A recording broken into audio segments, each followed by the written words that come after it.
আপনাকে কোনো এই 200-র বেশি আসন পাওয়ার জন্য আপনাকে কোনো ইঞ্জিনিয়ারিং করতে হইলো কিনা? It's like thank you so much.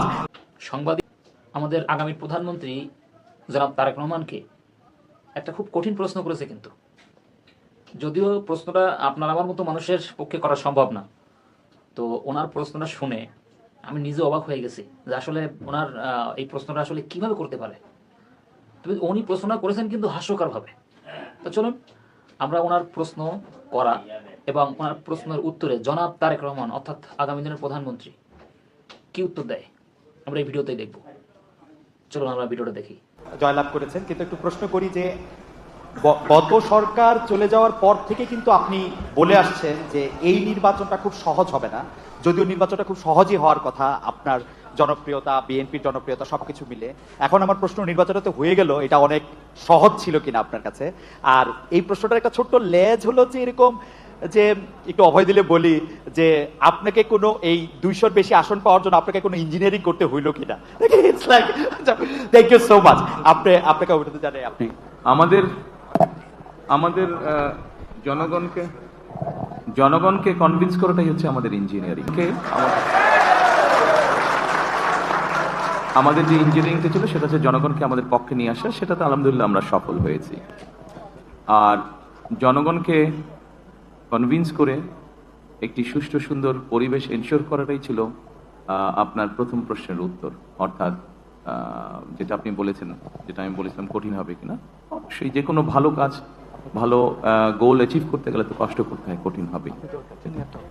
Sir, hi, on your right, sir.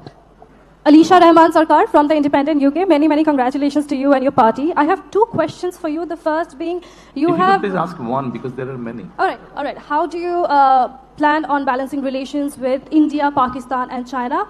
And sorry, another short question, that is, will your government continue to pursue corruption cases against Sheikh Hasina and by her extension, Tulip Siddiq? Thank you. I think we have already answered this actually. You have already answered this. I think we have answered it. আশা করি পুরো ভিডিওটা দেখেছেন। আসলে সাংবাদিকতার পেশা হচ্ছে এমন একটা পেশা যেখানে সাংবাদিকরা, রাষ্ট্রের অভিভাবক যারা হয়, তাদেরকে এমন প্রশ্নের বেড়াজালে আটকে দেয়, সেই প্রশ্নটার উত্তর কিভাবে দেয় সেটা মানুষ দেখতে চায়।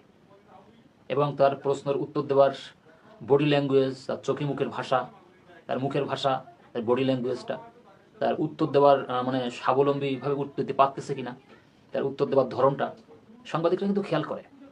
এর প্রশ্ন জবাবটা ছিল খুবই একটা গুরুত্বপূর্ণ জবাব ছিল জনাব তারেক রহমানের।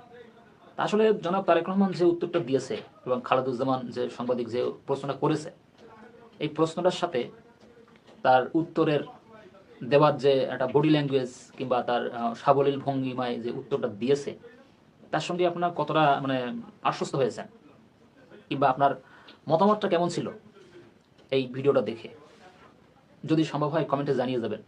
এবং আগামীর প্রধানমন্ত্রী জনাব তারেক রহমান আসলে দেশটা তিনি কীভাবে পরিচালনা করবেন, যদি সম্ভব হয় সেটাও এই ভিডিওর কমেন্ট বক্সে জানিয়ে দেবেন। তবে হ্যাঁ, সংরচনাটা ছিল কিন্তু খুবই কঠিন। আর জনাব তারেক রহমানের উত্তর দেওয়াটা কেমন ছিল সেটাও আপনি মূল্যবান মতামত জানিয়ে যাবেন, যাতে সবাই জানতে পারে। আর ভিডিওটা শেয়ার করে দেবেন যাতে সবার কাছে চলে যায়।